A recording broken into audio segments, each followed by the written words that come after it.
ਖਿਲਾਫਤ ਦੇ ਦੁਸ਼ਮਨਾਨ ਬਰਾਮਕਾ, ਜਿਨ੍ਹਾਂ ਨੂੰ ਖਲੀਫਾ ਦੇ ਹੁਕਮ ਦੇ ਉੱਤੇ ਤਹਿ ਤੇਗ ਕਰ ਦਿੱਤਾ ਗਿਆ ਹੈ, ਕਤਲ ਕਰਵਾ ਦਿੱਤਾ ਗਿਆ ਹੈ, ਉਹਨਾਂ ਦਾ ਇੱਕ ਇੱਕ ਫਰਦ ਔਰ ਉਹਨਾਂ ਦੇ ਮੁਹੱਲਾਤ ਮਿਸਮਾਰ ਕਰਵਾ ਦਿੱਤੇ ਗਏ ਨੇ। ਉਹਨਾਂ ਦੇ ਢੱਠੇ ਹੋਏ ਮਹਿਲਾਂ ਦੇ ਖੰਡਰਾਤ ਦੇ ਵਿੱਚ ਹਰ ਰੋਜ਼ ਰਾਤ ਨੂੰ ਇੱਕ ਬਾਬਾ ਆਉਂਦਾ ਹੈ ਤੇ ਉੱਥੇ ਆ ਕੇ ਆਹੋਜ਼ਾਰੀ ਕਰਦਾ ਹੈ, ਵੈਨ ਕਰਦਾ ਹੈ, ਮਰਸੀਏ ਪੜ੍ਹਦਾ ਹੈ। ਉਹ ਬਾਬਾ ਕੌਣ ਹੈ? ਦਿਲ ਹੋਵੇ ਚੰਗਾ ਤੇ ਕਟੋਰੇ ਵਿੱਚ ਗੰਗਾ। ਤੁਸੀਂ ਸਮਝ ਲਓ ਕਿ ਘਰ ਬੈਠੇ ਹੀ ਸਾਰਾ ਕੁਝ ਤੁਹਾਨੂੰ ਲੱਭ ਜਾਏਗਾ। ਵਾਹ ਹਾਂਜੀ, ਜਦੋਂ ਨੀਅਤ ਤੁਹਾਡੀ ਚੰਗੀ ਹੈ ਤੇ ਫਿਰ ਤੁਹਾਨੂੰ ਘਰ ਬੈਠੇ ਹੀ ਸਾਰਾ ਕੁਝ ਲੱਭ ਜਾਏਗਾ। ਵਾਹ, ਦਰਿਆ ਦਾ ਹਮਸਾਇਆ, ਨਾ ਭੁੱਖਾ ਨਾ ਤਰਿਆਇਆ। ਦਰਿਆ ਦੇ ਕੰਢੇ ਤੇ ਜਿਨ੍ਹਾਂ ਦਾ ਵਾਸ ਹੈ ਜਾਂ ਜਿਹੜਾ ਬੰਦਾ ਦਰਿਆ ਦੇ ਨੇੜੇ ਰਹਿੰਦਾ ਹੈ ਜੀ, ਹਾਂਜੀ, ਉਹਨੂੰ ਨਾ ਤੇ ਕੋਈ ਤਰੇ ਦਾ ਫਿਕਰ ਹੁੰਦਾ ਵੀ ਮੈਂ ਪਾਣੀ ਮੇਰਾ ਅਗਰ ਮੁੱਕ ਜਾਏਗਾ ਤੇ ਮੈਂ ਕੀ ਕਰਾਂਗਾ, ਤੇ ਨਾ ਉਹਨੂੰ ਇਹ ਹੀ ਫਿਕਰ ਹੁੰਦਾ ਵੀ ਮੇਰੇ ਮਤਲਬ ਇਹ ਵੇ ਕਿ ਘਰੋਂ ਦਾਣੇ ਮੁੱਕ ਜਾਣਗੇ।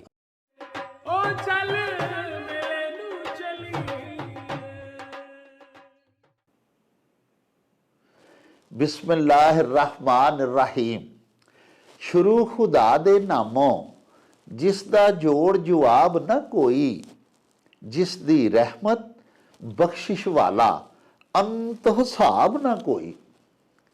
दुनिया भर विच वसन वाले पंजाबीओ ते साडे प्यारे वेखण वालिओ, अस्सलामु अलैकुम, सत श्री अकाल, नमस्कार ते ढेर ढेर सलामा। पंजाबी मां बोली दे जुबानों अदब ते सकाफत दे फरोग ते वधावे ते चढ़तल ते सिੱਖਿਆ ਲਈ शुरू ਕੀਤੇ ਜਾਣ ਵਾਲੇ ਤੁਹਾਡੇ ਆਪਣੇ YouTube ਚੈਨਲ ਮੇਲਾ ਟੀਵੀ ਦੇ ਉੱਤੇ ਤੁਹਾਨੂੰ ਦਿਲ ਦੀਆਂ ਡੁੰਘਾਈਆਂ ਤੋਂ ਸਤ ਬਿਸਮਿਲ੍ਲਾ ਤੇ ਜੀ ਆਇਆਂ ਨੂੰ ਆਖਨੇ ਆ। ਸਾਹਿਬੋ, ਸਾਡੀ ਇਹ ਬੇਨਤੀ ਹੈ ਵੀ ਆਪਣੇ ਇਸ ਮੇਲਾ ਟੀਵੀ ਨੂੰ ਸਬਸਕ੍ਰਾਈਬ ਕਰ ਲਵੋ, ਨਾਲ ਬਣਿਆ ਹੋਇਆ ਘੰਟੀ ਦਾ ਨਿਸ਼ਾਨ ਜ਼ਰੂਰ ਦਬਾਇਆ ਜੇ। ਸਾਡੇ ਵਲੌਗਸ ਨੂੰ ਲਾਈਕ ਤੇ ਆਪਸ ਦੇ ਵਿੱਚ ਤੇ ਪੰਜਾਬੀ ਪਿਆਰਿਆਂ ਦੇ ਵਿੱਚ ਸ਼ੇਅਰ ਵੀ ਕਰਿਆ ਕਰੋ, ਤੇ ਨਾਲੇ ਸਾਹਿਬੋ ਆਪਣੇ ਕਮੈਂਟਸ ਸਾਨੂੰ ਜ਼ਰੂਰ ਭਿਜਵਾਇਆ ਕਰੋ, ਜਿਹੜੇ ਕਿ ਸਾਡੇ ਲਈ ਬੜੀ ਹੱਲਾਸ਼ੇਰੀ ਦਾ ਮੂਜਬ ਹੁੰਦੇ ਨੇ। ਤੇ ਨਾਲੇ ਅਸੀਂ ਤੁਹਾਡੇ ਕਮੈਂਟਸ ਦੇ ਚੰਨ ਨੇ ਆਪਣੀ ਗੱਲਬਾਤ ਨੂੰ ਮਜ਼ੀਦ ਨਿਖਾਰਨ, ਸ਼ਿੰਗਾਰਨ ਤੇ ਸਵਾਰਨ ਦਾ ਆਰ ਤੇ ਯਤਨ ਵੀ ਕਰਦੇ ਰਹਿੰਦੇ ਆ। ਪਿਆਰਿਓ, ਖਲੀਫਾ ਮਾਮੂਨੁਰ ਰਸ਼ੀਦ ਅब्बासी ਖਲੀਫਾ ਆਪਣੇ ਦਰਬਾਰ ਦੇ ਵਿੱਚ ਬੈਠਾ ਹੋਇਆ ਸੀ। ਉਹਨੇ ਤਖਲੀਆ ਤਲਬ ਕਰ ਲਿਆ। तमाम मुकर्रबीन मुसाहिबीन ਨੂੰ ਦਰਬਾਰ ਦੇ ਵਿੱਚੋਂ ਬਾਹਰ ਜਾਣ ਦਾ ਹੁਕਮ ਦੇ ਦਿੱਤਾ ਤੇ ਆਪਣੇ 3 ਖਾਸੁਲ ਖਾਸ ਮੁਲਾਜ਼ਮੀਨ ਨੂੰ ਕੋਲ ਤਲਬ ਕਰ ਲਿਆ। बुला के ते उन्होंने उन्हें एक टास्क दिता। उन्हें आख्या कि खिलाफत दे दुश्मनान बरामका, जिन्होंने खलीफा दे हुक्म दे उत्ते तहे तेग कर दिता गया है, कतल करवा दिता गया है, उन्हों दा एक एक फरद और उन्हों दे मुहल्लात मिसमार करवा दिते गए ने। उन्हों दे ढट्ठे होए महलों दे खंडरात दे विच हर रोज़ रात को एक बाबा आउंदा है ते उत्थे आके आहोजारी करदा है, वैन करदा है, मरसीए पढ़दा है। वो बाबा कौन है? उहदा पता करो ते उहनूं गिरफ्तार करके लिया के मेरे हजूर पेश करो। प्यारिओ, खलीफा मामूनुर रशीद दा हुक्म सुन के तामील करन दे वास्ते वो तिन्ने खलीफा दे खासुल खास जिहड़े मुलाजमीन सन वो टुर पे। नाल उन्होंने कुछ होर पुलिस दे बंदे लए। जिस वेले रात पई, अद्धी रात नूं जाके वो उत्थे बरामका दे बर्बाद महलों दे खंडरात दे विच लुक के बह गए। एक बजुर्ग जिहा बाबा ते उहदा गुलाम कोई अद्धी को रात दे नेड़े उन्हां खंडरां दे विच आए।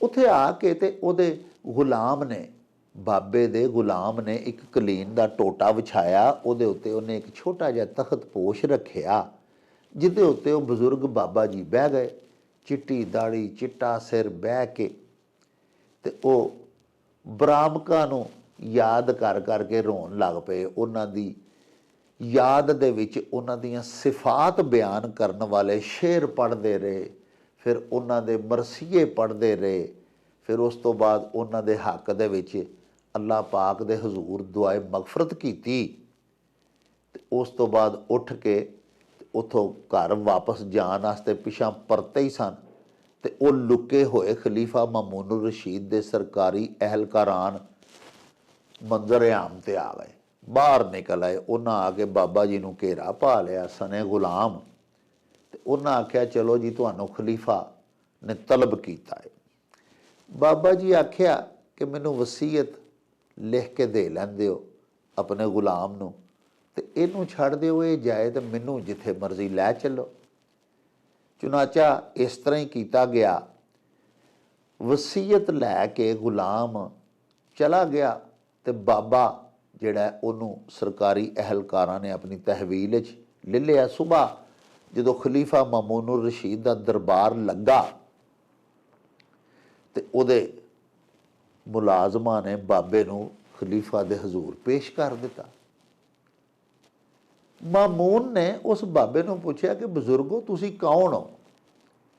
ਤੁਹਾਨੂੰ ਨਹੀਂ ਪਤਾ ਕਿ ਬਰਾਮਕਾ ਜਿਹੜੇ ਨੇ ਉਹ ਸਾਡੇ ਦੁਸ਼ਮਣ ਸਨ, ਅਸੀਂ ਉਹਨਾਂ ਨੂੰ ਕਤਲ ਕਰਵਾ ਦਿੱਤਾ, ਉਹਨਾਂ ਦਾ ਤੇ ਘਾਣ ਬਚਾ ਕੋਲੂ ਹੋ ਗਿਆ, ਉਹਨਾਂ ਦਾ ਕੋਈ ਜੀ ਅਸਾਂ ਛੱਡਿਆ ਹੀ ਨਹੀਂ, ਔਰ ਦੁਸ਼ਮਨਾਂ ਨੇ ਖਿਲਾਫਤ ਦੇ ਬਰਬਾਦ ਮਹਿਲ ਜਿਹੜੇ ਕਿ ਸਾਡੇ ਹੁਕਮ ਤੇ ਸ਼ਾਹੀ ਫਰਮਾਨ ਤੇ ਤਬਾਹ ਕਰ ਦਿੱਤੇ ਗਏ ਨੇ, ਉਹਨਾਂ ਦੇ ਖੰਡਰਾਤ 'ਚ ਜਾ ਕੇ ਤੁਸੀਂ ਹਰ ਰੋਜ਼ ਰਾਤੀ ਰੋਂਦੇ ਪਿੱਟਦੇ ਹੋ, ਉਹਨਾਂ ਦੀ ਸ਼ਾਨ ਦੇ ਵਿੱਚ ਉਹਨਾਂ ਦੀਆਂ ਸਿਫਤਾਂ ਬਿਆਨ ਕਰਨ ਵਾਲੇ ਸ਼ੇਰ ਪੜ੍ਹਦੇ ਹੋ, ਮਰਸੀਏ ਪੜ੍ਹਦੇ ਹੋ ਉਹਨਾਂ ਦੇ, ਇਹ ਕੀ ਮਾਜਰਾ ਹੈ? ਉਹ ਬਾਬੇ ਨੇ ਆਖਿਆ ਕਿ ਖਲੀਫਾ ਮੇਰਾ ਨਾਂ ਮੁਨਜ਼ਰ ਬਿਨ ਮੁਗੀਰ ਹੈ ਤੇ ਸ਼ਾਹਾਨ ਹੀਰਾ ਦਾ ਜਿਹੜਾ ਕਬੀਲਾ ਹੈ ਮੈਂ ਉਹਦਾ ਇੱਕ ਫਰਦ ਹਾਂ, ਯਾਨੀ ਮੇਰਾ ਤਾਲੁਕ ਵੀ ਆਪਣੇ ਮੁਲਕ ਦੇ ਬਾਦਸ਼ਾਹਾਂ ਦੀ ਔਲਾਦ ਦੇ ਵਿੱਚੋਂ ਹੈ। ਅਜਿਹਾ ਵਕਤ ਆ ਗਿਆ, ਸਾਡੀ ਬਾਦਸ਼ਾਹੀ ਜਾਂਦੀ ਰਹੀ, ਅਸੀਂ ਦਰਬਦਰ ਹੋ ਗਏ, ਆਪਣੇ ਮੁਲਕ ਚੋਂ ਨੱਠ ਵੱਗੇ, ਸਖਤ ਤੰਗ ਦਸਤੀ ਦਾ ਆਲਮ ਆ ਗਿਆ ਸਾਡੇ ਉੱਤੇ, ਕੌਡੀ ਕੌਡੀ ਤੋਂ ਮੁਤਾਜ ਹੋ ਗਏ ਤੇ ਧੱਕੇ ਖਾਂਦੇ ਫਿਰਦੇ ਸਾਂ ਕਿ ਕਿਹੜੇ ਮੁਲਕ ਜਾਈਏ, ਕਿੱਥੇ ਜਾ ਕੇ ਕੋਈ ਵਣਜ ਵਪਾਰ ਕਰ ਲਈਏ ਜਾਂ ਕਿਸੇ ਹੋਰ ਸ਼ਾਹੀ ਦੇ ਵਿੱਚ ਜਾ ਕੇ ਸਾਨੂੰ ਕੋਈ ਮਨਸਬ ਐਸਾ ਮਿਲ ਜਾਏ ਜਿਹੜਾ ਬਾਇਜ਼ਤ ਗੁਜ਼ਰ ਔਕਾਤ ਹੋ ਜਾਏ ਕਰੇ। ਅਹਿਲੋ ਅਯਾਲ ਨਾਲ ਸਨ, 30 ਮੁਲਾਜ਼ਮੀਨ ਖਿਦਮਤਗਾਰਾਨ ਵੀ ਮੇਰੇ ਨਾਲ ਸਨ। ਸਾਨੂੰ ਪਤਾ ਲੱਗਾ ਕਿ ਬਗਦਾਦ ਜਾਓ, ਉੱਥੇ ਯਾਹਿਆ ਬਰ ਮੱਕੀ ਵਜ਼ੀਰ ਹੈ, ਉਹ ਬੜਾ ਹੀ ਸਖੀ ਹੈ, ਬੜਾ ਗਰੀਬ ਪਰਵਰ ਹੈ, ਬੜਾ ਆਵਾਮ ਦੋਸਤ ਹੈ, ਉਹ ਤੁਹਾਡੀ ਮਦਦ ਕਰੇਗਾ। ਚੁਨਾਚਾ ਅਮੀਰੁਲ ਮੋਮਿਨੀਨ ਅਸੀਂ ਇੱਥੇ ਤੁਹਾਡੇ ਬਗਦਾਦ ਆ ਗਏ, ਤੁਹਾਡੇ ਸ਼ਹਿਰ। ਉਦੋਂ ਬਰਮਕੀ ਯਾਹਿਆ ਜਿਹੜਾ ਸੀ ਉਹ ਤੁਹਾਡਾ ਵਜ਼ੀਰ ਸੀ, ਉਦੋਂ ਉਹ ਜ਼ੇਰੇ ਅਤਾਬ ਨਹੀਂ ਸਨ ਆਏ। ਪਿਆਰਿਓ, ਇੱਥੇ ਮੈਂ ਤੁਹਾਨੂੰ ਥੋੜ੍ਹਾ ਜਿਹਾ ਦੱਸਦਾ ਚੱਲਾਂ ਕਿ ਬਰਾਮਕਾ ਖਾਨਦਾਨ ਇੱਕ ਅਰਸਾ ਖੁਲਾਫਾਏ ਅਬਾਸੀਆ ਦੇ ਬੜੇ ਮੁਕਰਬੀਨ ਰਹੇ, ਵਜ਼ਾਰਾ ਰਹੇ। ਬਾਅਦ ਵਿੱਚ ਬਵਜੂਹ ਬਹੁਤ ਸਾਰੀਆਂ ਵਜੂਹਾਤ ਤਾਰੀਖ ਦੇ ਵਿੱਚ ਆਉਂਦੀਆਂ ਨੇ, ਖਲੀਫਾ ਉਹਨਾਂ ਤੋਂ ਨਾਰਾਜ਼ ਹੋ ਗਏ ਔਰ ਉਹਨਾਂ ਦਾ ਕਤਲ ਕਰਵਾ ਦਿੱਤਾ ਗਿਆ, ਯਾਨੀ ਉਹਨਾਂ ਦੇ ਪੂਰੇ ਖਾਨਦਾਨ ਟੱਬਰ ਲੱਗਦੇ ਲਾਣੇ ਜਿੰਨੇ ਸਨ ਸਭ ਨੂੰ ਮੁਤਅਲਕੀਨ ਤੱਕ ਨੂੰ ਵੀ ਮਰਵਾ ਦਿੱਤਾ ਗਿਆ। ਉਹਨਾਂ ਦੇ ਮਹਿਲ ਖੰਡਰ ਬਣਾ ਦਿੱਤੇ ਗਏ, ਢਵਾ ਦਿੱਤੇ ਗਏ। ਲੇਕਿਨ ਲੋਕਾਂ ਦੇ ਦਿਲਾਂ ਦੇ ਵਿੱਚੋਂ ਬਰਾਮਕਾ ਜਿਹੜੇ ਸਨ ਉਹਨਾਂ ਦੀ ਮੁਹੱਬਤ ਨਾ ਜਾ ਸਕੀ, ਕਿਉਂਕਿ ਸਭ ਤੋਂ ਪਹਿਲਾਂ ਉਹਨਾਂ ਦੇ ਵਿੱਚੋਂ ਖਾਲਿਦ ਬਰਮਕੀ ਵਜ਼ੀਰ ਬਣਿਆ ਸੀ ਅਬਾਸੀ ਖੁਲਾਫਾ ਦਾ, ਫਿਰ ਯਾਹਿਆ ਬਰਮਕੀ, ਫਿਰ ਉਹਦਾ ਪੁੱਤਰ ਜਾਫਰ ਬਰਮਕੀ। ਉਹ ਜਿਵੇਂ ਮੈਂ ਅੱਗੇ ਤੁਹਾਨੂੰ ਦੱਸਿਆ ਕਿ ਇੰਤਹਾਈ ਗਰੀਬ ਪਰਵਰ ਸਨ, ਆਵਾਮ ਦਾ ਭਲਾ ਚਾਹਣ ਵਾਲੇ, ਰਿਆਇਆ ਦੇ ਖੈਰ ਖੁਆਹ, ਕੋਈ ਵੀ ਬੰਦਾ ਕਿਸੇ ਵੀ ਵੇਲੇ ਉਹਨਾਂ ਨੂੰ ਬਗੈਰ ਰੋਕ ਟੋਕ ਤੋਂ ਮਿਲ ਸਕਦਾ ਸੀ ਔਰ ਹਰ ਇੱਕ ਦੀ ਦਸਤਗੀਰੀ ਕਰਦੇ ਸਨ। ਸਖੀ ਬਹੁਤ ਸਨ। ਚੁਨਾਚਾ ਲੋਕ ਉਹਨਾਂ ਨੂੰ ਯਾਦ ਕਰ ਕਰਕੇ ਰੋਂਦੇ ਸਨ। ਵਕਤ ਦੇ ਖਲੀਫਾ ਤੋਂ ਤੇ ਡਰਦੇ ਸਨ, ਲੇਕਿਨ ਦਿਲਾਂ ਦੇ ਵਿੱਚ ਬਰਮਕੀ ਜਿੰਨੇ ਸਨ ਨਾ ਵਸਦੇ ਸਨ, ਭਾਵੇਂ ਮਰਵਾ ਦਿੱਤੇ ਗਏ ਹੋਏ ਸਨ। ਇਹ ਬਾਬਾ ਹੁਣ ਰਾਤੀ ਜਾ ਕੇ ਰੋਜ਼ ਉਹਨਾਂ ਦੇ ਮਹਿਲ ਜਿਹੜੇ ਖੰਡਰ ਬਣ ਗਏ ਸਨ ਉਹਨਾਂ ਦੇ ਵਿੱਚ ਰੋਂਦਾ ਹੁੰਦਾ ਸੀ। ਬਾਦਸ਼ਾਹ ਨੂੰ ਪਤਾ ਲੱਗਾ, ਉਹਨੇ ਤਲਬ ਕਰ ਲਿਆ। ਖੈਰ ਇਸ ਬੰਦੇ ਦੱਸਿਆ ਕਿ ਮੈਂ ਧੱਕੇ ਖਾਂਦਾ ਜਦੋਂ ਤੁਹਾਡੇ ਸ਼ਹਿਰ ਬਗਦਾਦ ਆ ਗਿਆ ਤੇ ਮੈਂ ਯਾਇਆ ਬਰਮਕੀ ਦੇ ਬੂਹੇ ਗਿਆ। ਉਹਨੇ ਮੈਨੂੰ ਬਗੈਰ ਕਿਸੇ ਤਵੱਕਫ ਤੋਂ, ਬਗੈਰ ਤਾਖੀਰ ਤੋਂ ਬੁਲਾ ਲਿਆ, ਤਲਬ ਕਰ ਰਿਹਾ। ਮੈਂ ਉਹਨੂੰ ਆਪਣੀ ਸਾਰੀ ਗੱਲ ਸੁਣਾਈ ਕਿ ਮੈਂ ਵੀ ਬਾਦਸ਼ਾਹਾਂ ਦੀ ਔਲਾਦ ਹਾਂ ਤੇ ਮੈਂ ਰੋ ਲੱਗਿਆ। ਉਹਨੇ ਮੇਰੇ ਸ਼ਾਇਆਨ ਸ਼ਾਨ ਮੈਨੂੰ ਸ਼ਾਹੀ ਮਹਿਮਾਨ ਖਾਨੇ ਦੇ ਵਿੱਚ ਠਹਿਰਾਇਆ। ਮੈਨੂੰ ਪੁੱਛਿਆ ਬਾਲ ਬੱਚਾ ਕਿੱਥੇ ਹੀ? ਮੈਂ ਦੱਸਿਆ ਜੀ ਉਹ ਵੀ ਬਗਦਾਦ ਦੇ ਵਿੱਚ ਹੀ ਮੇਰੇ ਨਾਲ ਆਇਆ, ਇੱਕ ਸਰਾਏ ਦੇ ਵਿੱਚ ਉਹਨਾਂ ਨੂੰ ਠਹਿਰਾਇਆ ਹੋਇਆ। ਮੇਰੇ 3 ਬੰਦੇ ਮੁਲਾਜ਼ਮ ਵੀ ਨੇ ਨਾਲ, ਮੇਰਾ ਬੀਵੀ ਬੱਚੇ ਵੀ ਨੇ। ਇੱਕ ਸਰਾਂ ਦੇ ਵਿੱਚ ਉਹਨਾਂ ਨੂੰ ਕਿਆਮ ਕਰਵਾਇਆ ਮੈਂ, ਤੇ ਮੈਂ ਖੁਦ ਤੁਹਾਡੇ ਹਜ਼ੂਰ ਆਇਆ ਸਾਂ। ਉਹਨੇ ਆਖਿਆ ਬਸ ਠੀਕ ਹੈ, ਛੱਡ ਦਿਓ। ਉਹਨੇ ਮੈਨੂੰ ਆਪਣੇ ਪੁੱਤਰ ਜਾਫਰ ਬਰਮਕੀ ਦੇ ਸਪੁਰਦ ਕਰ ਦਿੱਤਾ। ਉਹ ਮੈਨੂੰ ਇੱਕ ਸ਼ਾਹੀ ਮਹਿਮਾਨਖਾਨੇ 'ਚ ਲੈ ਆਇਆ। ਉੱਥੇ ਆ ਕੇ ਮੇਰੇ ਕੱਪੜੇ ਬਦਲਵਾਏ ਗਏ। ਮੈਨੂੰ ਆਖਿਆ ਕਿ ਨਹਾਓ ਧੋਵੋ, ਨਵੇਂ ਪੋਸ਼ਾਕ ਪਾਓ। ਉਸ ਤੋਂ ਬਾਅਦ 3-4 ਦਿਨ ਮੇਰੀ ਇੰਤਹਾਈ ਆਓ ਭਗਤ ਕੀਤੀ ਗਈ। ਇਸ ਦੌਰਾਨ ਉਹਨਾਂ ਮੈਨੂੰ ਦੱਸਿਆ ਜੀ ਕਿ ਤੁਹਾਡੇ ਸ਼ਿਆਨੇ ਸ਼ਾਨ ਅਸੀਂ ਕੋਈ ਰਿਹਾਇਸ਼ ਦਾ ਬੰਦੋਬਸਤ ਕਰ ਰਹੇ ਹਾਂ। ਫਿਰ ਇੱਕ ਦਿਨ ਉਹਨਾਂ ਆ ਕੇ ਮੈਨੂੰ ਆਖਿਆ ਕਿ ਆਓ ਜੀ, ਤੇ ਇੱਕ ਆਲੀ ਸ਼ਾਨ ਮਹਿਲ ਦੇ ਵਿੱਚ ਮੈਨੂੰ ਲੈ ਗਏ। ਉੱਥੇ ਮੇਰੇ ਬਾਲ ਬੱਚੇ ਤੇ ਮੇਰੇ ਉਤਰੀ ਬੰਦੇ ਜਿਹੜੇ ਮੇਰੇ ਨਾਲ ਪਰਦੇਸੀ ਹੋ ਕੇ ਆਏ ਸਨ, ਉਹ ਪਹਿਲੇ ਤੋਂ ਹੀ ਮੌਜੂਦ ਸਨ। ਉਹਨਾਂ ਮੇਰਾ ਇਸਤਕਬਾਲ ਕੀਤਾ। ਮੈਂ ਜਾ ਕੇ ਉਹਨਾਂ ਨੂੰ ਮਿਲ ਕੇ ਬੜਾ ਖੁਸ਼ ਹੋਇਆ। ਮੈਨੂੰ ਦੱਸਿਆ ਜਾਫਰ ਬਰਮਕੀ ਨੇ ਕਿ ਇਹ ਤੁਹਾਡੇ ਵਾਸਤੇ ਅਸਾਂ ਰਿਹਾਇਸ਼ ਢੂੰਢੀਏ, ਤੁਸੀਂ ਹੁਣ ਇੱਥੇ ਹੀ ਰਹਿਣਾ। ਇੰਨੇ ਚਿਰ ਨੂੰ ਕੁਝ ਖਾਦਮ ਆ ਗਏ। ਉਹਨਾਂ ਨੇ ਮੋਢਿਆਂ ਦੇ ਉੱਤੇ ਬੋਰੀਆਂ ਚੁੱਕੀਆਂ ਹੋਈਆਂ ਸਨ।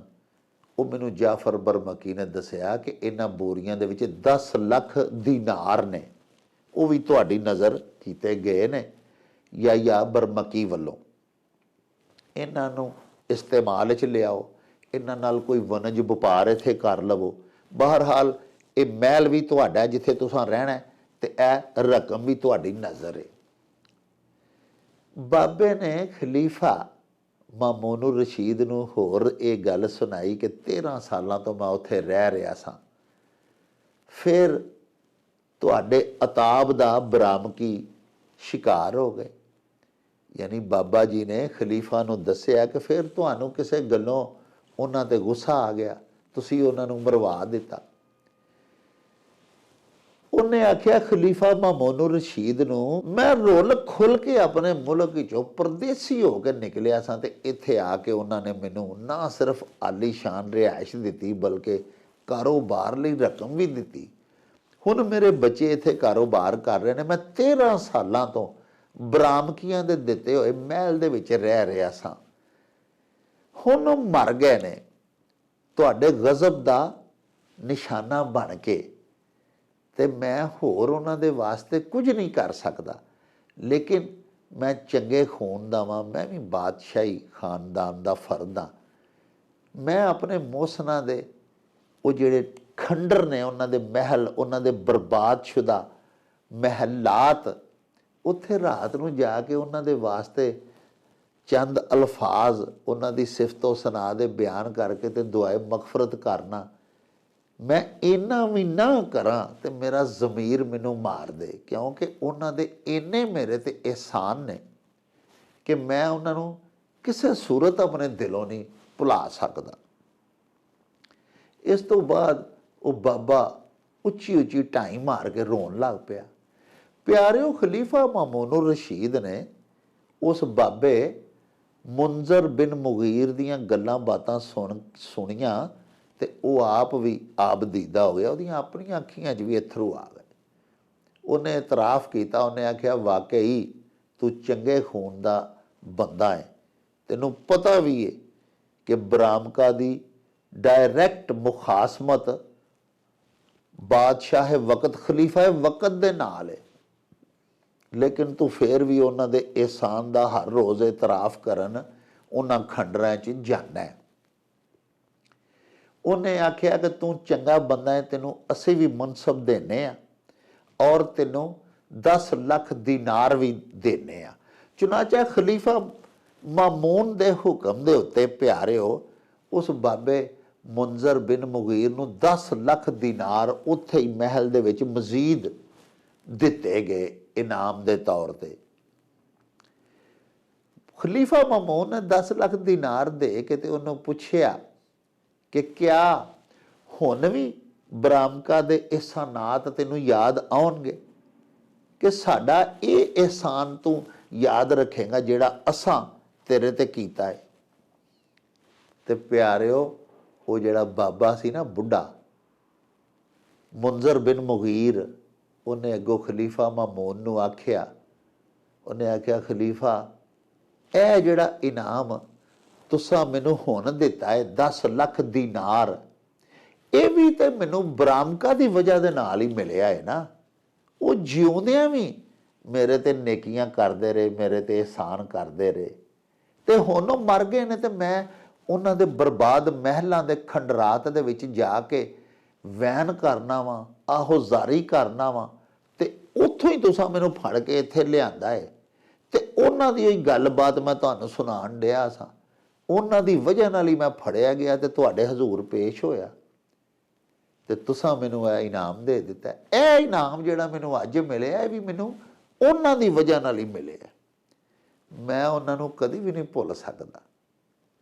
ਪਿਆਰਿਓ ਬਾਬੇ ਦੀ ਬੇਬਾਕੀ ਵੇਖ ਕੇ ਖਲੀਫਾ ਬੜਾ ਹੀ ਖੁਸ਼ ਹੋਇਆ ਔਰ ਉਹਨੇ ਆਖਿਆ ਕਿ ਜਿਸ ਮਹਿਲ ਦੇ ਵਿੱਚ ਇਹ ਰਹਿ ਰਿਹਾ ਉਹਦੇ ਵਿੱਚ ਹੀ ਇਹਨੂੰ ਰਹਿਣ ਦਿੱਤਾ ਜਾਏ ਔਰ ਇਹ ਮਜ਼ੀਦ 10 ਲੱਖ ਦੀਨਾਰ ਇਹਨੂੰ ਦੇ ਦਿਓ ਤਾਂ ਕਿ ਇਹ ਆਪਣੇ ਕਾਰੋਬਾਰ ਦੇ ਵਿੱਚ ਹੋਰ ਵਾਧਾ ਕਰ ਸਕੇ। ਸਾਹਿਬੋ ਤੁਸੀਂ ਦੇਖੋ ਕਿ ਜਿਨ੍ਹਾਂ ਨੇਕੀ ਕੀਤੀ ਉਸ ਬਜ਼ੁਰਗ ਪਰਦੇਸੀ ਦੇ ਉੱਤੇ, ਉਹ ਕਿੰਨੇ ਵੱਡੇ ਲੋਕ ਸਨ ਔਰ ਉਸ ਬਾਬੇ ਵੀ ਉਹਨਾਂ ਦਾ ਇਹਸਾਨ ਨਹੀਂ ਭੁੱਲਿਆ। ਮੀਆਂ ਮੁਹੰਮਦ ਬਈ ਸਾਹਿਬ ਸਰਕਾਰ ਨੇ ਫਰਮਾਇਆ ਸੀ ਕਿ ਮਾਲਾਂ ਵਾਲੇ ਸਖੀ ਨਹੀਂ ਹੁੰਦੇ ਤੇ ਸਖੀਆਂ ਮਾਲ ਨਹੀਂ ਹੁੰਦਾ, ਤੇ ਇੱਥੇ ਉੱਥੇ ਦੋਈ ਜਹਾਨੀ ਸਖੀ ਕੰਗਾਲ ਨਹੀਂ ਹੁੰਦਾ। ਤੁਸੀਂ ਦੇਖੋ ਕਿ ਜਿਹੜੀ ਦਾਸਤਾਨ ਮੈਂ ਤੁਹਾਨੂੰ ਸੁਣਾਈ ਏ, ਬਰਾਮਕਾ ਦੁਨੀਆ ਦੇ ਵਿੱਚ ਵੀ ਸਖੀ ਸਨ ਤੇ ਉਹ ਮਰ ਵੀ ਗਏ, ਤੇ ਮਰਨ ਤੋਂ ਬਾਅਦ ਵੀ ਬਾਬੇ ਮੁੰਜ਼ਰ ਬਿਨ ਮੁਗੀਰ ਦੇ ਬਕੌਲ ਉਹਨਾਂ ਦੇ ਮਰਨ ਤੋਂ ਬਾਅਦ ਵੀ ਉਹਨਾਂ ਦੇ ਨਾਂ ਤੋਂ ਹੀ ਖਲੀਫਾ ਮਾਮੂਨ ਨੇ ਬਾਬੇ ਨੂੰ 10 ਲੱਖ ਦੀਨਾਰ ਇਨਾਮ ਦਿੱਤਾ। ਯਾਨੀ ਉਹ ਜਿਉਂਦਿਆਂ ਵੀ ਸਖੀ ਸਨ ਤੇ ਮਰ ਕੇ ਵੀ ਉਹਨਾਂ ਸਖਾਵਤ ਨਹੀਂ ਛੱਡੀ। ਪਿਆਰਿਓ ਆਓ ਹੁਣ ਤੁਹਾਡੇ ਭੇਜੇ ਹੋਏ ਅਖਾਨ ਲੈ ਕੇ ਚੱਲੀਏ ਬਾਬਾ ਜੀ ਇਹਸਾਨ ਬਾਜਵਾ ਹੋਰਾਂ ਦੇ ਪਿੰਡ ਗਖੜਵਾਲੀ, ਤੇ ਬਾਕੀ ਗੱਲਾਂ ਬਾਤਾਂ ਉੱਥੇ ਹੀ ਚੱਲ ਕੇ ਤੁਹਾਡੇ ਨਾਲ ਸਾਂਝੀਆਂ ਕਰਾਂਗੇ। ਆਓ ਸਾਡੇ ਨਾਲ। ਉਹ ਚੱਲ ਮੇਲੇ ਨੂੰ ਚੱਲੀਏ। अस्सलामु अलैकुम जनाब बाजवा साहब जी वालेकुम सलाम जनाब डॉक्टर साहब दी ग्रेट की हाल चाल है? अल्लाह पाक दा एहसान है जनाब, तुहाड़ियां दुआवां मुर्शिद। जी अच्छा जनाब बाजवा साहब, इंडियन पंजाब दा शहर है लुधियाना। हाँ जी हाँ जी हाँ जी। उत्थों साडे एक बड़े ही प्यारे दर्शक ने जी, प्रदीप शर्मा जी। हाँ जी हाँ जी हाँ जी। उन्हां सर अखान भजवाया कि दिल होवे चंगा ते कटोरे विच गंगा। हाँ जी, ये लुधियाना जी बड़ा नच्चा मैं लुधियाने ते मेरी धमक जलंधर पैंदी। अच्छा वाह हाँ जी। वाह, वाह। ते ये बड़ा दी प्रदीप शर्मा जी। प्रदीप दा मतलब हुंदा है भई पना जगण वाला दीवा। वाह वाह। हाँ जी। अजिहा दीवा हाँ जी हाँ जी जेड़ा जरा पापरा जगदा। हाँ जी, जेड़ा परा जगदा पिया।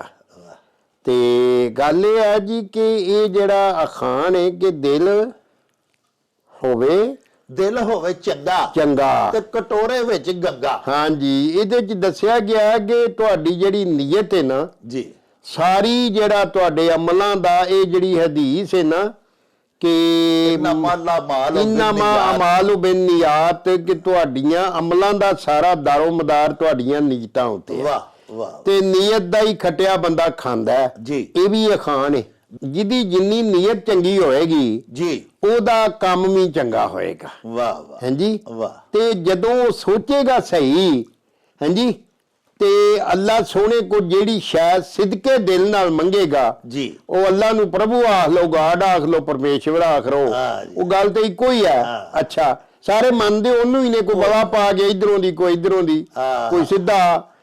ਤੇ ਗੱਲ ਇਹ ਵੇ ਕਿ ਅੱਲਾ ਤੁਹਾਡੀ ਓਡੀ ਯਾਨੀ ਜਿੱਡੇ ਖਲੂਸ ਨਾਲ ਤੁਸੀਂ ਅੱਲਾ ਨੂੰ ਪੁਕਾਰੋਗੇ, ਜੀ, ਅੱਲਾ ਓਡਾ ਛੇਤੀ, ਕਿਉਂਕਿ ਕੁਰਾਨ 'ਚ ਵੀ ਉਹਨੇ ਲਿਖਿਆ ਕਿ ਮੈਂ ਤੁਸੀਂ ਮੇਰੇ ਵੱਲ ਇੱਕ ਹੱਥ ਆਓ ਤੇ ਮੈਂ 7 ਹੱਥ ਤੁਹਾਡੇ ਨਾਲ ਲਾਉਣਾ। ਆਇਆ ਹਾਂਜੀ। ਹਾਂ। ਤੁਸੀਂ ਮਤਲਬ ਇਹ ਮੇਰੇ ਨਾਲ ਮੈਨੂੰ ਹੌਲਾ ਜਿਹਾ ਵੀ ਮੈਨੂੰ ਜਦੋਂ ਯਾਦ ਕਰਦੇ ਹੋ ਤੇ ਮੈਂ ਭੱਜ ਕੇ ਤੁਹਾਡੇ ਵੱਲ ਆਉਣਾ, ਤੇ ਮੇਰਾ ਬੰਦਾ ਮੈਨੂੰ ਪਿਆ ਯਾਦ ਕਰਦਾ। ਅੱਲਾਹੁ ਅਕਬਰ। ਤੇ ਜਦੋਂ ਬੰਦੇ ਦੀ ਨੀਅਤ ਠੀਕ ਹੋ ਜਾਏਗੀ ਤੇ ਫਿਰ ਉਹਦਾ ਜਿਹੜਾ ਕਟੋਰਾ ਆਂਦੇ ਨੇ, ਛੋਟਾ ਭਾਂਡਾ, ਪਿਆਲਾ, ਹਾਂਜੀ, ਫਿਰ ਉਹਦੇ 'ਚ ਹੀ ਗੰਗਾ ਹੈ।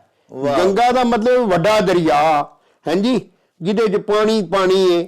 ਔਰ ਗੰਗਾ ਉਹ ਹੈ ਜਿਹਦੇ 'ਚ ਨਹਾ ਕੇ ਤੇ ਇਹਨਾਂ ਦੇ ਮਤਲਬ ਇਹ ਹੈ ਕਿ ਉਹ ਸਾਰੇ ਪਾਪ ਵੀ ਝੜਦੇ ਨੇ, ਹਾਂਜੀ, ਆਪਣੇ ਉਹਨਾਂ ਦੇ ਅਕੀਦੇ ਦੇ ਮੁਤਾਬਕ। ਜੀ ਜੀ। ਤੇ ਫਿਰ ਤੁਸੀਂ ਸਮਝ ਲਓ ਕਿ ਘਰ ਬੈਠੇ ਹੀ ਸਾਰਾ ਕੁਝ ਤੁਹਾਨੂੰ ਲੱਭ ਜਾਏਗਾ। ਵਾਹ। ਹਾਂਜੀ, ਜਦੋਂ ਨੀਅਤ ਤੁਹਾਡੀ ਚੰਗੀ ਹੈ ਤੇ ਫਿਰ ਤੁਹਾਨੂੰ ਘਰ ਬੈਠੇ ਹੀ ਸਾਰਾ ਕੁਝ ਲੱਭ ਜਾਏਗਾ। ਵਾਹ। ਹਾਂਜੀ ਹਾਂਜੀ, ਇਹ ਸਾਰਾ ਖਾਨ ਦਾ ਮਤਲਬ ਹੈ। ਲਓ ਜੀ ਪਿਆਰਿਓ, ਪ੍ਰਦੀਪ ਸ਼ਰਮਾ ਜੀ ਨੇ ਬੜਾ ਹੀ ਪਿਆਰਾ, ਬੜਾ ਮੱਤ ਭਰਿਆ ਅਖਾਣ ਭਜਵਾਇਆ ਭਈ ਦਿਲ ਹੋਵੇ ਚੰਗਾ ਤੇ ਕਟੋਰੇ ਵਿੱਚ ਗੰਗਾ।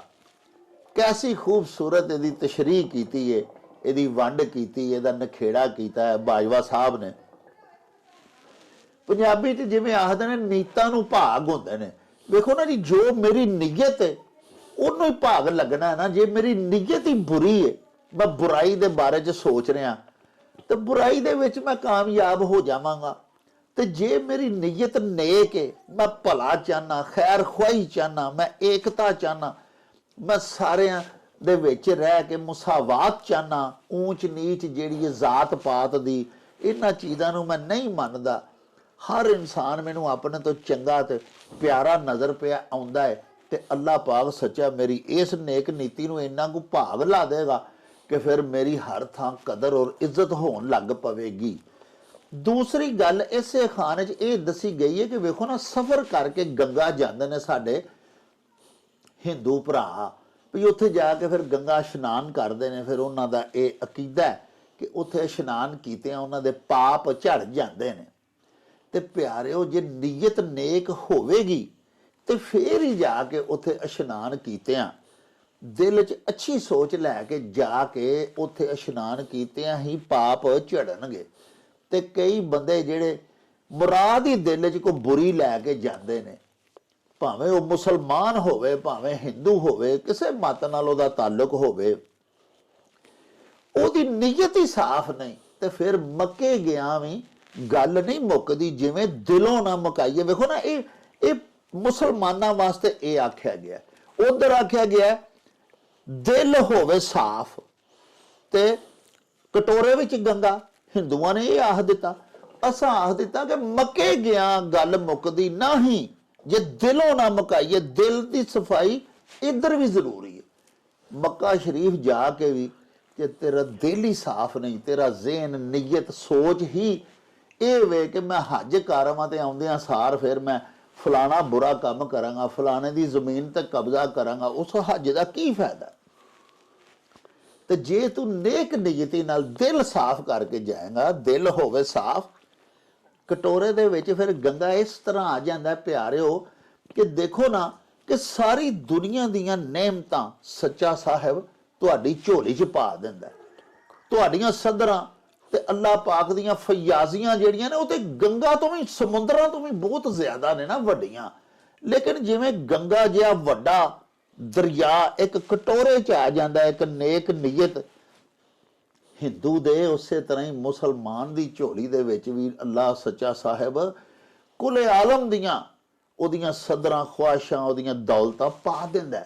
ਲੇਕਿਨ ਦੋਵਾਂ ਪਾਸੇ ਗੱਲ ਇੱਕੋ ਹੀ ਕਹੀ ਗਈ ਹੈ ਕਿ ਦਿਲ ਹੋਵੇ ਸਾਫ਼।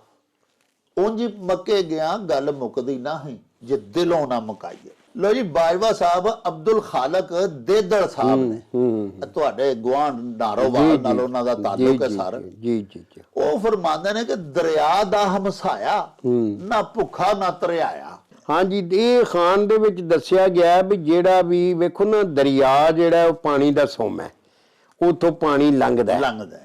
ਤੇ ਦਰਿਆ ਜਿੱਥੇ ਤੁਹਾਡਾ ਦਰਿਆ ਲਾਗੇ ਹੈ, ਉੱਥੇ ਜਦੋਂ ਉਹ ਛੱਲਾ ਮਾਰਦਾ, ਕਾਂਗਾਂ ਪੈਂਦੀਆਂ ਨੇ ਤੇ ਉਹਦਾ ਪਾਣੀ ਬਾਹਰ ਨਿਕਲਦਾ ਹੈ, ਤੇ ਉਹ ਨਾ ਜ਼ਮੀਨ ਜਿਹੜੀ ਹੈ ਦਰਿਆ ਦੇ ਕੰਢੇ ਤੇ ਉਹ ਏਡੀ ਕੁ ਉਪਜਾਊ ਹੋ ਜਾਂਦੀ ਹੈ ਕਿ ਉਹ ਬੜੀ ਫਸਲ ਸੋਹਣੀ ਦਿੰਦੀ ਹੈ ਜੀ। ਹਾਂਜੀ, ਤੇ ਦਰਿਆ ਦੇ ਕੰਢੇ ਤੇ ਜਿਨ੍ਹਾਂ ਦਾ ਵਾਸ ਹੈ ਜਾਂ ਜਿਹੜਾ ਬੰਦਾ ਦਰਿਆ ਦੇ ਨੇੜੇ ਰਹਿੰਦਾ ਹੈ ਜੀ, ਹਾਂਜੀ, ਉਹਨੂੰ ਨਾ ਤੇ ਕੋਈ ਤਰੇ ਦਾ ਫਿਕਰ ਹੁੰਦਾ ਵੀ ਮੈਂ ਪਾਣੀ ਮੇਰਾ ਅਗਰ ਮੁੱਕ ਜਾਏਗਾ ਤੇ ਮੈਂ ਕੀ ਕਰਾਂਗਾ, ਤੇ ਨਾ ਉਹਨੂੰ ਇਹ ਹੀ ਫਿਕਰ ਹੁੰਦਾ ਵੀ ਮੇਰੇ ਮਤਲਬ ਇਹ ਵੇ ਕਿ ਘਰੋਂ ਦਾਣੇ ਮੁੱਕ ਜਾਣਗੇ, ਕਿਉਂਕਿ ਦਰਿਆ ਦੇ ਕੰਢੇ ਦੀਆਂ ਜਿਹੜੀਆਂ ਜ਼ਮੀਨਾਂ ਨੇ ਨਾ ਜੀ, ਉਹ ਮਿੱਟੀ ਨਵੀਂ ਪਾਉਂਦੀਆਂ ਰਹਿੰਦੀਆਂ ਨੇ ਜਦੋਂ ਕਾਂਗਾਂ ਆਉਂਦੀਆਂ ਨੇ, ਤੇ ਉੱਥੇ ਇੰਨੀ ਕੁ ਫਸਲ ਹੁੰਦੀ ਹੈ ਕਿ ਰਹੇ ਰੱਬ ਦਾ ਨਾਮ। ਇਸ ਤਰ੍ਹਾਂ ਹੀ ਹੈ ਉਹ ਫਿਰ ਫਸਲ ਜ਼ਿਆਦਾ ਹੋਣ ਦੀ ਵਜ੍ਹਾ ਨਾਲ ਮਤਲਬ ਇਹ ਕਿ ਦਰਿਆ ਦੇ ਕੰਢੇ ਤੇ ਵੈਸੇ ਤੇ ਵੇਖੋ ਜੀ ਇੱਕ ਖਾਨ ਇਹ ਵੀ ਹੈ ਕਿ ਬੇਦਰਿਆ ਦਰ ਮੁਨਾਫਾ ਬੇਸ਼ੁਮਾਰਸਤ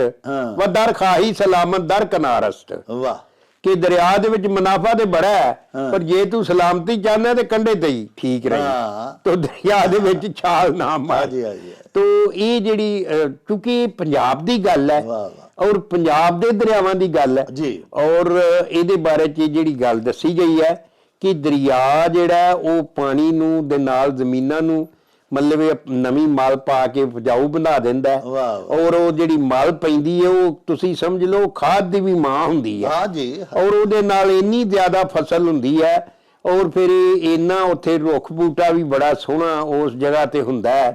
ਇਸ ਵਾਸਤੇ ਦਰਿਆ ਦੇ ਕੰਢੇ ਤੇ ਵਸਣ ਵਾਲਿਆਂ ਨੂੰ ਕਦੀ ਭੁੱਖ ਨਹੀਂ ਆ ਸਕਦੀ, ਇਸ ਤਰ੍ਹਾਂ ਹੀ ਜਿਵੇਂ ਉਹਨਾਂ ਨੂੰ ਕਦੀ ਤਰੇ ਨਹੀਂ ਤੰਗ ਕਰ ਸਕਦੀ, ਕਿਉਂਕਿ ਹਰ ਵੇਲੇ ਕੋਲ ਦਰਿਆ ਵਗਦਾ, ਜਦੋਂ ਮਰਜ਼ੀ ਪਾਣੀ ਪੀ ਲਓ। ਤੇ ਇਹਦਾ ਇੱਕ ਦੂਜਾ ਮਤਲਬ ਇਹ ਵੀ ਹੈ ਵੀ ਜੇ ਤੁਸੀਂ ਸਖੀ ਬੰਦੇ ਦੇ ਕਿਸੇ ਗੁਆਂਢ ਰਹਿੰਦੇ ਹੋ ਤੇ ਉਹ ਤੁਹਾਨੂੰ ਕਦੀ ਤਕਲੀਫ ਨਹੀਂ ਆਉਣ ਦੇਗਾ, ਹਾਂਜੀ। ਤੇ ਜੇ ਕਿਸੇ ਸ਼ੂਮ ਦੇ ਕੋਲ ਰਹਿੰਦੇ ਹੋ ਤੇ ਫਿਰ ਜ਼ਾਹਰ ਹੈ ਫਿਰ ਤਕਲੀਫਾਂ ਹੀ ਤਕਲੀਫਾਂ। ਵਾਹ, ਲੋ ਜੀ ਪਿਆਰਿਓ, ਦਰਿਆ ਦਾ ਹਮਸਾਇਆ ਨਾ ਭੁੱਖਾ ਤੇ ਨਾ ਤਰਿਆਇਆ। ਸਾਡਾ ਆਪਣਾ ਪਿੰਡ ਜਿਹੜਾ ਨਾ ਪਿਆਰਿਓ ਸੋਧਰਾ, ਉਹ ਦਰਿਆ ਚਨਾਬ ਦੇ ਬਿਲਕੁਲ ਕਰੀਬ ਹੀ ਹੈ। ਸਾਡੇ ਪਿੰਡ ਦੇ ਥੋੜੀ ਦੂਰ ਹੀ ਅਗਾਂਹ ਜਾਈਏ ਨਾ ਜੀ ਤੇ ਸ਼ਮਾਲ ਵੱਲ ਨੂੰ ਤੇ ਦਰਿਆ ਚਨਾਬ ਲੰਘਦਾ ਹੈ ਵਜ਼ੀਰਾਬਾਦ ਦੇ ਕੋਲੋਂ ਜੀ। ਤੇ ਉਹ ਅਸਾਂ ਵੇਖਿਆ ਵੀ ਜਿਸ ਵੇਲੇ ਕਦੀ ਕਦਾਰ ਹੜ੍ਹ ਆ ਜਾਵੇ ਤੇ ਪਾਣੀ ਫਿਰ ਬਾਹਰ ਨਿਕਲ ਆਉਂਦਾ, ਉਹ ਮਲ ਪੈ ਜਾਂਦਾ। ਜਿਵੇਂ ਬਾਜਵਾ ਸਾਹਿਬ ਦੱਸਿਆ, ਜਿੱਥੋਂ ਦਰਿਆ ਦਾ ਪਾਣੀ ਲੰਘ ਜਾਏ ਭਾਵੇਂ ਹੜ੍ਹ ਦਾ ਹੀ ਹੋਵੇ, ਉੱਥੇ ਇੰਨੀ ਜ਼ਿਆਦਾ ਫਸਲ ਹੁੰਦੀ ਹੈ। ਦੂਸਰੀ ਗੱਲ ਇਹ ਵੇ ਪਿਆਰਿਓ ਕਿ ਦਰਿਆ ਜਦੋਂ ਲਾਗੇ ਹੋਵੇ ਨਾ ਤੇ ਉਹਦੇ ਪਾਣੀ ਦੀ ਤਾਸੀਰ ਕਈ ਕਿੱਲੇ ਸੱਜੇ ਖੱਬੇ ਜ਼ਮੀਨ ਵਿੱਚ ਵੈਸੇ ਵੀ ਜਾਂਦੀ ਹੈ।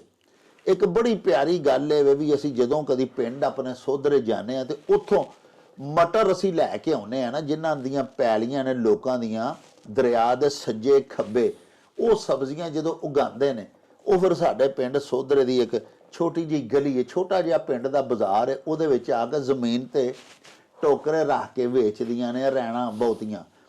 ਉਹ ਵੇਖੋ ਤੁਸੀਂ ਕਿ ਜਿਹੜਾ ਉਹ ਮਟਰ ਪਿੰਡੋਂ ਜਾ ਕੇ ਦਰਿਆ ਦੇ ਕੰਢੇ ਦੇ ਨੇੜੇ ਉੱਗਣ ਵਾਲਾ ਮਟਰ ਹੈ, ਏਡੀਆਂ ਲੰਮੀਆਂ ਫਲੀਆਂ ਹੋਣਗੀਆਂ, ਦਾਣੇ ਮੋਟੇ, ਹਰੇ ਕਚੂਰ ਉੱਥੇ ਫਸਲਾਂ ਦੇ ਰੰਗ ਨੇ, ਸ਼ਟਾਲਾ ਹੈ, ਮਕਈ ਹੈ, ਜਵਾਰ, ਬਾਜਰਾ, ਕਣਕ, ਹਰੀ, ਯਾਨੀ ਉਹ ਤਸਵੀਰ ਐਸੀ ਹੁੰਦੀ ਹੈ ਦਰਿਆ ਕੋਲੋਂ ਲੰਘ ਰਿਹਾ ਤੇ ਤਰਿਆਇਆ ਦਾ ਤਸੱਵਰ ਹੀ ਨਹੀਂ ਹੋ ਸਕਦਾ।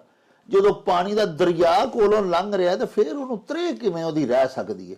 ਇਸ ਵਾਸਤੇ ਇਸ ਖਾਨ ਦਾ ਮਤਲਬ ਇੱਕ ਤੇ ਇਹ ਹੋ ਗਿਆ ਨਾ ਜੀ, ਦਰਿਆ ਦਾ ਹਮਸਾਇਆ ਨਾ ਭੁੱਖਾ ਨਾ ਤਰਿਆਇਆ। ਫਸਲ ਵੀ ਝਾੜ ਵੀ ਇਨਸ਼ਾਅੱਲਾ ਬਾਕੀ ਇਲਾਕਿਆਂ ਨਾਲੋਂ ਉਹਦਾ ਜ਼ਿਆਦਾ ਤੇ ਦੂਣਾ ਹੋਏਗਾ ਤੇ ਤਰੇ ਵੀ ਨਹੀਂ ਉਹਨੂੰ ਕਦੀ ਲੱਗਣ ਲੱਗੀ, ਕਿਉਂਕਿ ਅੱਲਾਹ ਪਾਕ ਨੇ ਕੋਲੋਂ ਦਰਿਆ ਹੀ ਵਗਾ ਛੱਡੇ ਨੇ ਪਾਣੀ ਦੇ।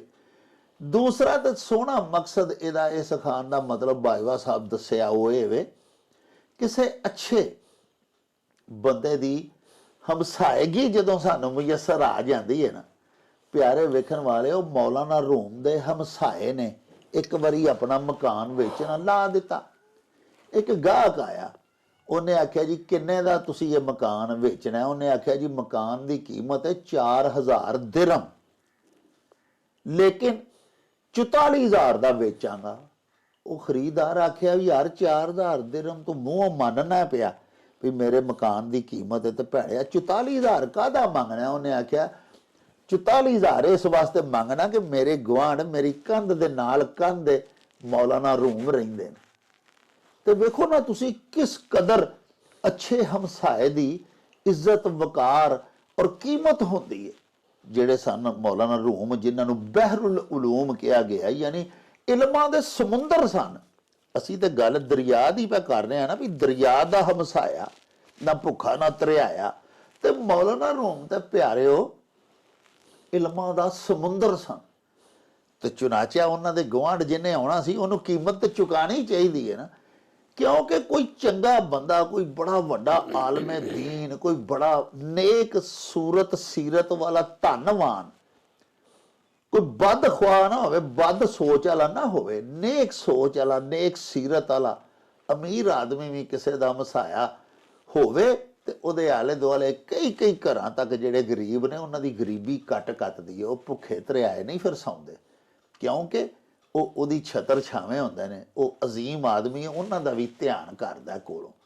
ਇਹ ਇਸ ਅਖਾਣ 'ਚ ਸਾਨੂੰ ਦੱਸਿਆ ਗਿਆ।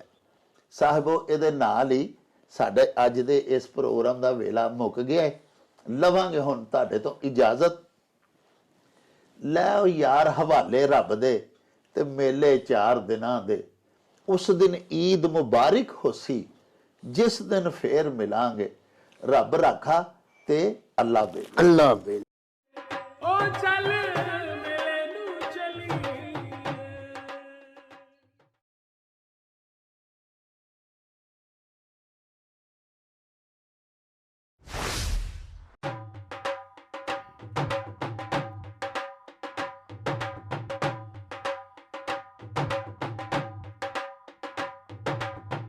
रौनक हो जाऊं छट में चल मेले नू चलिए